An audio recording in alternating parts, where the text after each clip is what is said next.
Ground breaks for a new social housing building in Vancouver's Little Mountain neighborhood. But the sentiment here is really better late than never, as the wealthy CEO of the development company Holborn Group apologized Thursday morning at a press conference for how long it's taken his company to deliver, seeing as they bought this land back in 2008 near Queen Elizabeth Park, and then nearly a year later displaced about 700 people who were living in social housing at this site by demolishing their homes. And since then, it has sat mostly empty for years. Obviously, yeah, I feel bad about the whole situation. If it makes it any better, yeah, I would apologize for how it's taken so long. What we can do is just focus on moving ahead as quickly as possible. This new building will be owned by the city and provide 48 social housing units, childcare spaces, a neighborhood house and community plaza, and there are 2 more buildings on the way.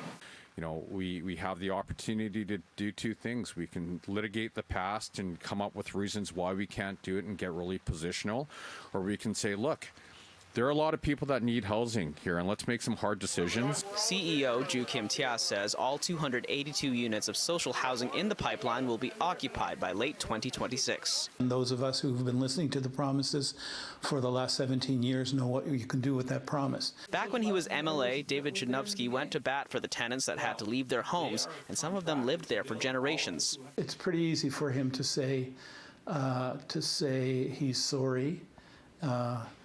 And it's also pretty easy for the mayor, Mayor Sim, to say this is a celebration this morning. What bad taste to say this is a celebration, the groundbreaking of a building that won't even get us to replacing half of what was there 17 years ago. Now, the reason why this project was paralyzed for about 15 years is because of a requirement that required social housing to be built within the first 2 phases of development. And Holborn Group has said that that requirement had kept them from getting the money to start construction. So in November, council decided to scrap that requirement. It's also worth noting a contract obtained by Chudnovsky through Freedom of Information requests revealed that Holborn bought this land in part with a big interest-free loan from the BC government, hundreds of millions not payable until 2027. There's one silver lining of this terrible story.